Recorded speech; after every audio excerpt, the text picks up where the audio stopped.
Muchas gracias por la invitación a este importante evento. Estoy convencido de que espacios como estos son necesarios para conversar sobre la IA, las humanidades y la educación.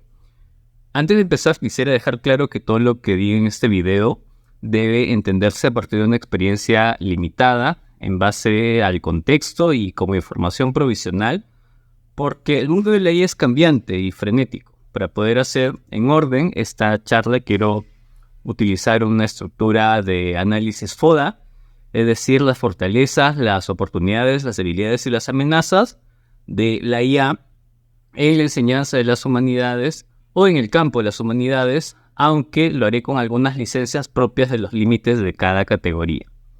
Entonces, cuando hablamos de las fortalezas, podemos destacar la automatización de algunas actividades más administrativas o mecánicas. Ya no hablamos solo de la respuesta automática de correos electrónicos, que ya se hace por Google Bard, sino, por ejemplo, en los cursos de redacción ya pueden automatizarse las correcciones de normativa.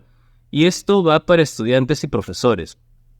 A mí me parece que este cambio es positivo, en tanto genera que los profesores y estudiantes podemos centrarnos en el contenido de los trabajos, quizás hasta podamos exigir trabajos más novedosos y más creativos o incluso más fundamentados. Otra fortaleza que encuentro es la posibilidad de personalizar el aprendizaje. Sobre todo en países como el nuestro, ocurre que tenemos aulas con muchos estudiantes y una cantidad de horas limitadas para cumplir con una serie de logros. Esto implica que muchas veces no podemos adaptar el contenido a las necesidades de cada estudiante o a sus estilos de aprendizaje. Darles prompts para que los usen con las IA puede ser una experiencia muy interesante y de un aprendizaje significativo y autónomo. Desde hace un tiempo, al igual que varias instituciones, vengo haciendo pruebas para usar Bing Chat con estudiantes en riesgo, que quizás es la población más desatendida en las universidades, con la esperanza de mejorar sus capacidades de escritura formal, académica, ¿no? A través de consultas y retroalimentación de parte de la IA, ¿no? A través de respuestas personalizadas. Podría poner otro ejemplo más simpático. Con la programación respectiva a base de prompts, un estudiante de un curso de filosofía puede conversar mediante la IA con una versión electrónica del filósofo que esté estudiando. Las preguntas y las curiosidades que podrían ser absueltas hacen que solo intentarlo valga la pena. Y esto ya se hace en historia, tal como explican en su propuesta de la Torre Díaz y de la Torre de Lorente. Debemos aceptar que nuestros estudiantes no necesariamente aprenden como nosotros lo hicimos en su momento. Vivimos en una época de la omnipantalla, como diría Lipovetsky, que hace que casi toda nuestra existencia pase por recursos multimedia. Si nuestra idea de clase universitaria es la sesión magistral de 2 horas seguidas en las que el profesor habla sin parar o pasa diapositivas, es tiempo de plantearnos cambios, pues esa situación, en esa situación las IA serán mejores maestras, sin duda, ¿no? En cuanto a las oportunidades, la IA es una tecnología en constante desarrollo, ese es su punto fuerte. Si antes ChatGPT no podía acceder a fuentes académicas, ahora lo hace. Si antes no podía conectarse a Internet, ahora ya lo hace. Incluso hoy en día, ¿qué es ChatGPT? Hay muchas otras alternativas. O si antes una IA no podía generar un ensayo académico de 15 páginas con citas y bibliografía, ahora Cramly o Essay.pro, por un pequeño costo, ya lo hace. Esta tecnología está llena de oportunidades. Como anécdota, les cuento que un par de veces he descubierto estudiantes que tienen abierto ChatGPT o BART para que les parafraseen lo que han escrito por su cuenta. Vemos que el estudiante puede identificar el fragmento valioso de un texto para citar, pero ya no parafrasea. Este es un proceso cognitivo complejo que ahora ya no tiene que completar porque una IA lo puede hacer por él. Por eso es importante que el uso de la IA que permitamos forme el sentido crítico en lugar de prescindir de él. Y toda apreciación que hagamos de una IA es provisional. Si bien estamos en los albores de esta tecnología, de apenas un año, ¿no? Ya es bastante impresionante lo que puede hacer. Cada día salen más IA, algunas con prestaciones más éticas que otras, y seguirán apareciendo y por ende amenazando o facilitando lo que ya hacemos. Es probable que con tantas IA disponibles, cada estudiante escoja combinaciones personalizadas que ni siquiera podrán ser replicadas por el profesor más flexible e inclusivo. En ese sentido, desde nuestras disciplinas, parece cada vez más necesario que las aprendamos para orientar su uso en nuestros estudiantes. Los resultados de estas combinaciones entre nuestras disciplinas y la IA puede ser muy novedoso e interesante, y seguro que desde las humanidades digitales se están pensando en muchísimas cosas, ¿no? Cuando hablamos de las debilidades, la primera es la brecha acumulada. En países como el nuestro existen brechas sociales muy fuertes, y en educación estas pueden ser tan elementales como el mero acceso a la escuela básica. Durante la pandemia esta brecha se hizo evidente. Recuerdo que muchas universidades reaccionaron en cuestión de días a cambiar a modalidad virtual, como si fuera un switch, mientras que otras lo hicieron después de 1 o 2 ciclos para poner el otro extremo. Con la IA el panorama es similar. En los próximos años tendremos estudiantes que podrán pagar por versiones completas de estas tecnologías, con profesores capacitados que manejen, adapten y las orienten para su aprendizaje. Sin embargo, en el mismo país habrá estudiantes que aún no tendrán acceso a computadoras en sus aulas. Esto no es una debilidad intrínseca de la IA, pero sí es una consecuencia de su veloz desarrollo frente a una acumulación de brechas, ¿no? Entonces ahora sí que es más amenazante. En momentos como estos he visto distintas reacciones entre profesores, mientras que algunos asumen que las IA serán una moda pasajera y no habrá más que esperar a que se calmen las aguas.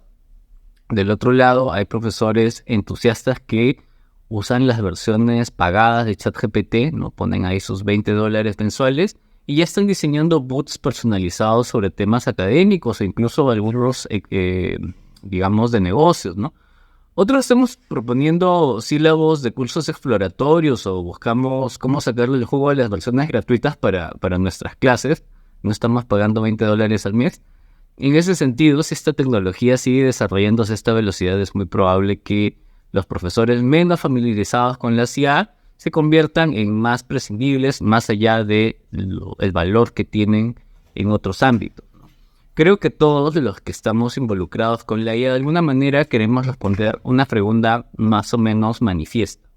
¿Qué puedo ofrecer como profesor que una IA no pueda en los próximos 5 años?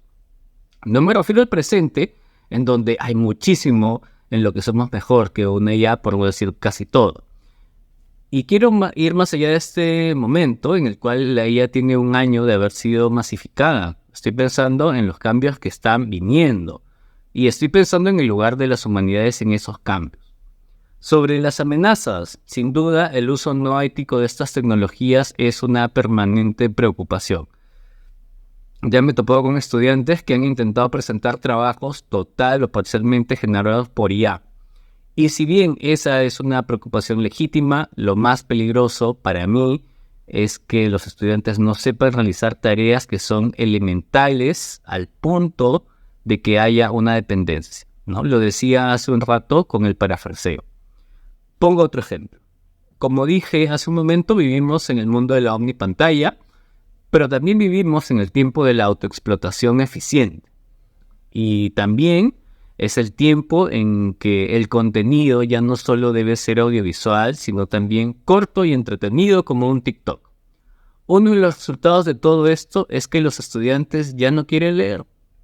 Si lo pensamos en términos contemporáneos, leer no es muy productivo o muy rentable. Requiere tiempo y esfuerzo, y los frutos útiles de ese trabajo no se reflejan inmediatamente, a menos que sea solo prepararse para el examen, sino que toman tiempo si es que se reflejan en algún momento. De esta manera hemos llegado a un momento en el que una persona no necesita leer para sacar información de un texto, pues una IA como ChatPDF o Ask Your PDF encuentra la información más importante o responde a preguntas específicas sin que el investigador deba leer todo el documento. Pero esto llega tan lejos. Ahora se ha diseñado una IA que convierte el resumen de una fuente en audio, y lo más extraño es que el audio puede generarse a gusto del consumidor. Sí, que no nos resulte extraño que pronto, gracias a la IA, nuestros estudiantes tengan en sus dispositivos, qué sé yo, un resumen de El Tratado de la Naturaleza Humana de David Hume, leído por Messi con sus muletillas incluidas. Esto evidencia un desinterés por leer, en tanto una IA puede automatizar el proceso de generar data que luego puedo aplicar o utilizar para volverla rentable. Es muy probable que nuestros estudiantes, consciente o inconscientemente, hagan estos cálculos y prefieran el mínimo esfuerzo para el mejor resultado, e incluso el mínimo esfuerzo y siempre el más entretenido. Otra de las amenazas es el desempleo. Esto ya se empieza a notar en algunas áreas como el diseño gráfico. Todos los días aparecen aplicaciones que facilitan la generación y modificación de gráficos para un público muy básico, que no tenemos formación en esto, ¿no? Al punto de que casi cualquiera puede diseñar piezas gráficas fijas o animadas que antes tenían precio. Mustafa Suleyman, uno de los empresarios clave en el desarrollo de la IA, le dijo a Yuval Noah Harari en el debate que tuvieron para The Economist que no habría que preocuparse por el desempleo en varios años, pero esto no me parece tan claro. Yo creo que ya he escuchado esa historia antes. No sería la primera vez que las élites mienten. En este caso, me provoca más pensar en la ficción. Detroit Become Human, un videojuego de PlayStation que salió hace unos años, carga una narrativa de un futuro distópico donde las IA han reemplazado laboralmente a los humanos en muchos campos, sobre todo cuando se trata de los resultados, y ahí me parece que podemos pensar en quizá los bonos por desempleo, ¿no? Que apenas pagan los tratamientos por depresión de todos los despedidos, la adicción al alcohol y a las drogas que están por los cielos, y salvo un pequeño grupo de privilegiados que están en la industria de la IA, pues el resto del mundo sufre pobreza. Es una historia muy interesante, Detroit Become Human, porque plantea un panorama desolador que por ahora felizmente es ficción, pero quizá es el camino por el cual no debemos ir. ¿Y qué pasará con nosotros, los que nos dedicamos a enseñar? ¿Qué cosa podremos enseñar en el futuro? Tal vez seamos de los primeros en ser reemplazados o quizá nunca lo seamos. Más allá de lo especial o esencial que yo sea o me sienta, también tendría que pensar en cuál es mi valor en esta era, ¿no? Y en este mercado de recorte presupuestario para las humanidades. Insisto con la pregunta que hice hace un momento. ¿Qué puedo ofrecer como profesor que una IA no puede ofrecer en los próximos 5 años? Es tiempo de que tengamos respuestas rotundas, consensuadas, organizadas e incluso institucionalizadas, pero yo todavía no las tengo, así que espero haberles dado algunas ideas o algunas pistas. Muchas gracias por su tiempo.